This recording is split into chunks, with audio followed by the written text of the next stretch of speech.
Freddy versus Jason. Freddy faces Jason in it.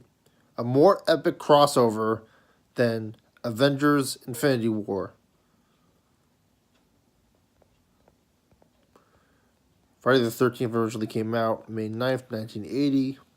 A year when... What came out that year? Like Empire Strikes Back, The Shining, and all those other films came out. Then Part 2 came out in 81. Less than a year, actually. On the April of... The third one, August 1982. So a little longer than a year. Almost a year and a half. The final chapter, almost 2 years. The new beginning after the final chapter, 1 year later. 11 months. And then another one a year after that.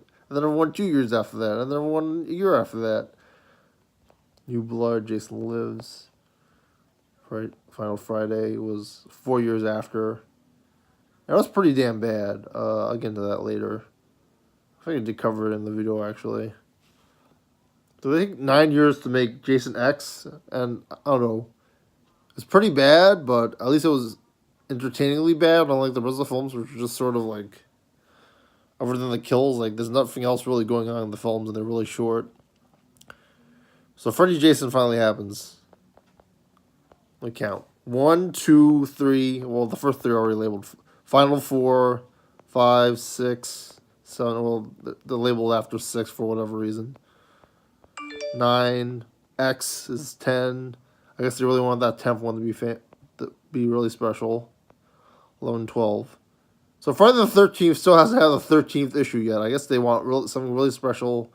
There's probably something with the Weinsteins going on also. In any case... So it came out, and I guess they just did what the other film did and just repeated the same crap. Well, they're all sort of the same film and repeat the same crap. Oh, sorry. This is a Freddy vs. Jason review. So, the 11th film is Freddy vs. Jason.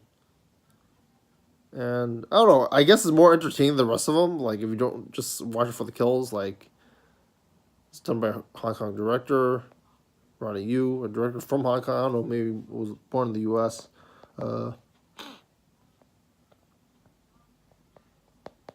Jason Ritter is in this.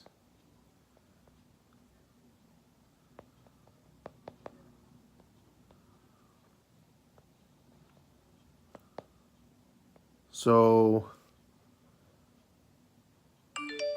Freddy and Jason are barely in this film. But I do like how they use Crystal Lake and the first Freddy the Nightmare on Elm Street set or recreation of it. Like it's very accurate and it looks really awesome.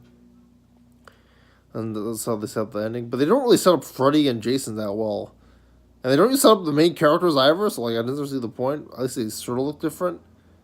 But like they're not going to be cinematic. We want to see Freddy versus Jason. If you have to make it like 10 minutes in a YouTube short, why not?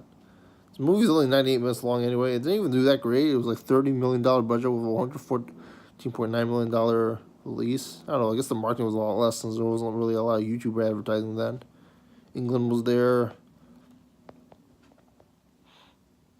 I didn't like how Freddy... You see a woman, like a little girl, actually get tortured. And like he licks the photo. Like that totally wasn't necessary. This isn't like David Lynch and... Firewalk with Me, where you're like trying to do art. This is like an entertainment film. I don't need to see Freddy Krueger licking a photo of a little girl and torturing her. So that completely confused me with the rest of the film. Other than if they had that out, like it would be a lot better. It's probably easy to edit out. Like you just don't show the scenes. And I even know if I saw it originally. It was probably a different rating than the Netflix rating. Probably hasn't been shown on TV like that. So, I don't know if they edit on TV anymore. I used to. Graham Revel, the musician behind Power Rangers the movie, was behind this film's music. I don't remember the music in the film. Freddy talks about how he doesn't like to be forgotten. And that's his whole thing. I'm like... It sort of makes sense for the purpose of the film, but like in terms of continuity, I don't think that makes sense. A bunch of people die. I mean, Freddy was a lot more interesting than Jason was. Like they don't, like Jason, like don't reference his mother or anything because no one really cares, other than people who actually like good films. They do some replays of like the old scenes, like the Dream Masters one. They don't really. The second highest grossing film in the Friday the 13th series and highest grossing film in the Nightmare on Elm Street series. Interesting. Probably why you want to do extra crossovers. England's final cinematic appearance as Freddy Krueger, other than episode of the Goldbergs, according to Wikipedia, and not to mention his cameo in Chuck, where he imitates him. England, Robert Englund does a good job. Even though he was like a little bit too disgusting, but it wasn't really his fault. It feels very fanficky, but I don't know what else you can do with this. There could have been a lot more nightmare stuff. I was hoping like it was gonna be like, even though I watched it already, I was hoping deep down inside I'd forgotten it, and it was like actually like Jason was gonna have like this Jason Lives, Jason Goes to Hell powers where he's like Freddy Krueger or something. If that doesn't happen. They just stab each other barely in the end. The rest of the cast doesn't really add to the plot.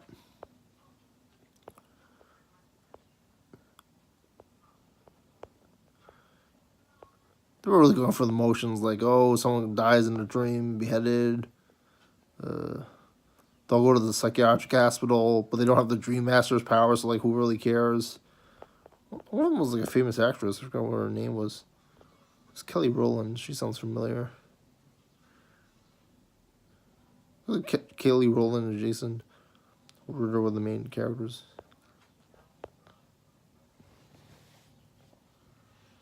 Yeah, another Rowland. So yeah, there's like a main couple and everyone else gets killed, and then I don't know. It doesn't really have any impact because you don't really care who they are. But like, I don't know. If you watch Friday films, it probably didn't matter. Unlike if you like Freddy films, well, you probably hated it because like they didn't the extra characters didn't matter, and they didn't were psychotic or like had any meaningful backstory. I mean, they were just. It was like a film that took place in like 2003, so it was like generic slasher victims that don't really matter and probably look hot or something. I don't know. I don't remember this. I think Friday the 13th reboot had a whole bunch of hot girls, naked girls in it. This one was like probably like G-rated basically because like there was like no nudity. Okay, what are your thoughts? Like and subscribe.